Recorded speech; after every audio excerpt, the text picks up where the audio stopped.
All right, Peter Kang told WEEI that Tampa Bay is a, quote, sleeping giant to acquire Tom Brady this offseason. I did not expect to ever say this sentence, but I would rather watch Jameis Winston play quarterback for the Tampa Bay Bucks than Tom Brady. Old people move to Florida. You think Giselle wants to do that, though? Tampa Bay? Old people move to Florida. It's what they do. They're going to live in, what's it called? Sarasota. Live down the street from Dick Vitale. Spring training. But we start with Grizzlies Knicks. Because with Memphis up 18 with less than a minute left, Jay Crowder stole the inbounds and threw up a corner three, which led to Elfrid Payton shoving Crowder to defend the Knicks' honor or something. And the three misses, the ensuing punches miss, but Crowder and Payton get ejected alongside Marcus Morris because, of course.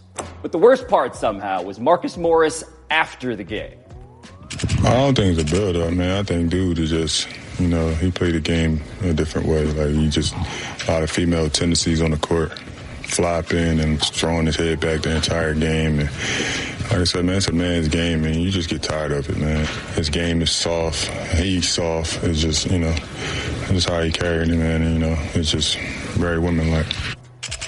So Morris apologized on Twitter, Bomani, but what did you make of all of this? I mean, Crowder might be soft, but Morris sounds like an idiot. Like, it's easy to dunk on him, but it's pretty self-evident how ridiculous it was what he said. He gave his apology, but his apology seemed to be more about offending people than actually giving some thought to what it was that he said. Now, as for what happened here, I acknowledge that it wasn't until like a couple years ago that I realized basketball had these unwritten rules in the way that we have these unwritten rules. And dudes really take it personally when the game is in hand and you still out here doing that stuff. And for Crowder, I mean, you can look at what's going on in the play. That was ridiculous. Everybody around is looking at it like, dog, what are you doing? And then you went to shoot a three. That don't necessarily mean you get to put your hands on them, though. So on this play in particular, Elfrid Payton clearly felt like he was disrespected, but the strategy of the moment, like, Jay Crowder shoots like 30% from three. Like, if he was going to try and dunk or drive to the principle, Smokey, the principality. I understand that there is dignity and principle in all of this. The point is that the Knicks look terrible doing this. And on the Marcus Morris end of things,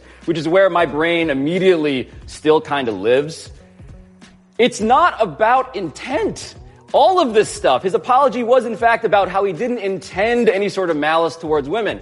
Whether it's misogyny or racism or anything else, it's never about what you intend. It's whether you are aware that the audience listening to you may take this a different way. And if there may be an effect, like a net negative societal effect to this kind of language, it's 2020, man. See, my thing is, I don't care if they had taken it well, right? If there was no woman that was offended by what he said, it wouldn't change the fact that what he said was problematic, right? Like, I'm there on that. Now, with what happened to me in the game and the way that this played out, it's funny. You say that the Knicks look bad in this. Nah, man, I enjoy a team that says if we can't win the game, we gonna win the fight. And in fact, I am starting to wonder if the reason I did not know about this unwritten rule is because as they have legislated fighting out of basketball, people are more likely to be out here doing these things. Because there was a time when somebody would have just stole off on them. It'd have been a pretty good fight, because I don't think that Jay Crowder is necessarily somebody that you just want to steal off on and call it a day. But hey, man, if y'all can't win basketball games, New York Knicks, give us a good boxing match. I went to a boxing match once at Madison Square Garden. It was highly entertaining. I bet it was more entertaining than a Knicks game. I sat next to you for that fight. It was pretty cool. But the problem with the building that we both inhabited that night, after this game, they didn't have hot water for Ja Morant and the Grizzlies. Jim Dolan was greeted with cheers, or the opposite, of sell the team in a volume that was honestly kind of jarring even to me who's numb to that. Jim Dolan, just be a better landlord. How about that? And now to Richard Sherman, who has some thoughts on who bears responsibility for the NFL's poor diversity record on coaching hires. I put more of the responsibility on you, on the media. Because you're asking people who have no say in it. You're asking players, you know what I mean? We literally have no say in who gets hired, who gets fired. We have no say in whether we get hired or fired. But the people who have say, we don't pressure. So I almost say it's your fault that we don't have those answers, because none of you guys are asking the hard questions. Everybody feels comfortable asking a player a hard question about, man, why aren't these black coaches getting jobs? Ask the dudes who hire. Ask the dudes who have all the power in the world to hire and fire these men. Then you'll get the answers.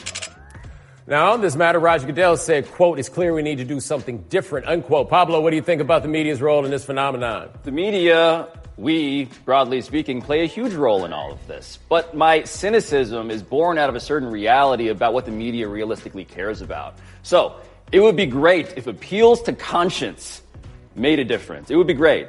But to me, the whole lesson of the Colin Kaepernick news cycle is that it's not conscience that drives any sort of attention, and attention is what we're broadly asking for here. It's conflict and controversy and all of those more base things that should not be required to have an educated discussion in a civil society about why certain people of a certain race aren't getting the dignity and hiring that they deserve. But to me, saying, hey, can you guys pressure these owners? Yes, please do that, but realistically, is that going to happen?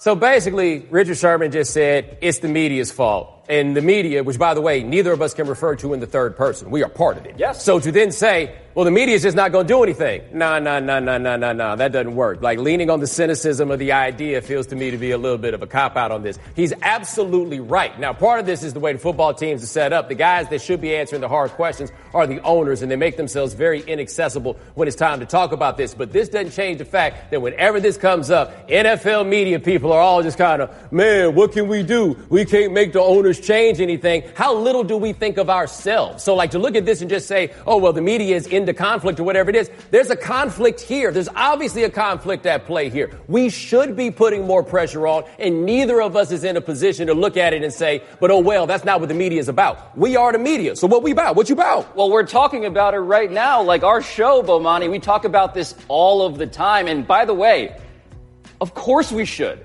But my point is this.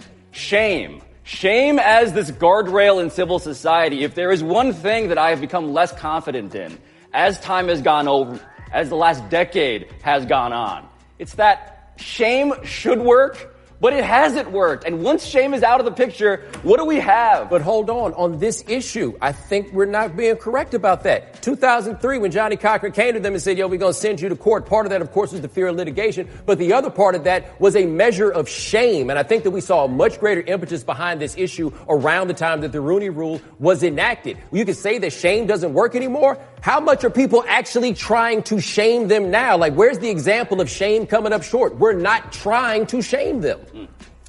But up next is the NBA. Woj and Bobby Marks report that front offices are preparing for next season's salary cap to be lower than previously projected, maybe down to $113 million from $116. But the most glaring note might be that all this could largely derive from Daryl Morey's October tweet about standing with Hong Kong, which is now believed to have cost the NBA between $150 and $200 million in Chinese sponsorships and TV coverage. So, Bomani, what does this report tell you about the business of the NBA? Woo! I mean, it shows why the NBA, handled things in the way that they did in the immediate aftermath of Daryl Morey, because there was a lot of money on the line. Mm-hmm. But I think the other part of it is this seems to be almost attributed, as you said, to the money that they lost from China. Ain't no way for you to make this money up anywhere else. Like, is there nowhere else that's coming up above growth projections that we thought was going to be in place? And that's where I look at the league. Like, look, man, inexplicably, people are not watching, right? Like, you could say that part of this is due to the guys that have been injured and everything else. But even in local broadcasts around the country, inexplicably, the most talented time that we've had in the NBA, and where it feels like we talk about the NBA more than we ever have, and they have a place of great visibility on this network, which kind of dictates the way sports goes. People still aren't watching the NBA. Like, I wonder if there's going to be a point where we look at what's happening here with Morey and these numbers as just being a part of a larger thing that I personally cannot explain. It is not a good time for the business of basketball relative to expectations. So it is worth noting, for instance, that this year the cap is under $110 million. It'll be an increase next year no matter what, even with this drop. But the ratings and the lack of actual viewership, that does worry me too. Now, as to the Daryl Morey end of things, right? Like, if you ask Daryl, put him under some truth serum, I'm guessing that he would love to take that tweet back. But to me, in as far as, like, people are mad around the league at Daryl for this, it is about the fact that the NBA has a business partner and a 9-figure relationship with that business partner, and that business partner likes to police speech, even if it's as innocuous as a JPEG posted on a platform that is banned inside of the borders of that actual country. And so the soul searching that should happen, probably let's start there at the highest level. Yeah, but absent the soul part and just talk about the business of it, what now with China, right? Like, where does this go from here? Because this is something that we haven't thought a great deal about since this was like a big flashpoint story in the news. Where does this go? Is this money that at some point they're going to be able to recover? It doesn't seem like this particular moment in time is a good time for the NBA to be like, actually, we don't need that. All right, coming up next, did Dame Lillard outplay Russell Westbrook last night? Ever been knocked down? You know, suffered a setback, fired, left out. It happens. It happened to Mike Bloomberg. Middle-class kid, worked his way through college, got a job, started a family. Boom. Fired at 39. What did Mike do? What a lot of us do. He got back up, dove back in. He had an idea. Design a new computer able to crunch data and process information in a unique way. He built it, he sold it, he built more, he sold more. He built a team, he built a company, created 20,000 jobs. Bloomberg is a doer. This is Michael Douglas. I played a president in movies. This is real world. This is our world. Mike Bloomberg has what it takes to win. Unite the country, find some common ground between Democrats and Republicans, and then lead the way a leader should. Mike will get it done. I'm Mike Bloomberg, candidate for president, and I approve this message. Paid for by Mike Bloomberg 2020. Is coming to you from the Seaport District at Pier 17. Brought to you by Chase. Come on, get in here. I need it.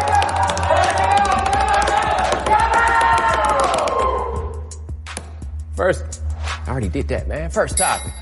Damian Lillard. Dame and the Blazers beat Russell Westbrook and the Rockets again last night, with Dame putting up 36, 10, and 11 for his first career triple-double. You in on Lillard clearly outplaying Westbrook. So clearly is an adverb that's a little loaded here. Russell Westbrook was excellent in this game. That statistically is undeniable. But Damian Lillard in the last 6 games, man, 44, 9, and 6 is what he's averaging. And I'm not at a point where I'm just numb to that yet. So credit to Dame in this. Wow, because I can never tell what does or does not impress you. In this game, Russell Westbrook was 16 from 29 from the floor, scored 39 points. Going along with all those numbers that Dame put up were 8 turnovers. There was no clear outplay. You can make an argument in Russ's defense. My question in this one is, James Harden, where were you? Yeah. Over the last 6 games, James Harden has been shooting like under 20% from 3, still taking over 8 a game. If that guy is not right, all of this other stuff is kind of intramural. The next topic, Jimmy Garoppolo. Chiefs defensive tackle Chris Jones was asked by NFL Network if the plan is to put the game on the shoulders of the 49ers quarterback. 1,000% he responded, and we'll see where it goes from there. So you're in with him on that. I mean, what else are you supposed to do, right? If there's an obvious question about San Francisco, it's about how good their quarterback is. And that's nice of our guys to put up the pictures of him doing good things, but that's what the holdup is. So yeah, if you're Kansas City, that's the plan. Yeah, Kansas City, they have a run defense that is 29th in the league by DVOA. I'm guessing that Chris Jones doesn't want to have the ball run down his throat until his team loses. Like, that is entirely possible to me still. But this is all easier said than done. I mean, part of Jimmy Garoppolo is not just the fact of, like, is he good, is he not? It's the fact that he has a system around him that ensures he's probably not going to be exposed in a meaningful way, and that's a credit due to Kyle Shanahan. Up next, Christian McCaffrey.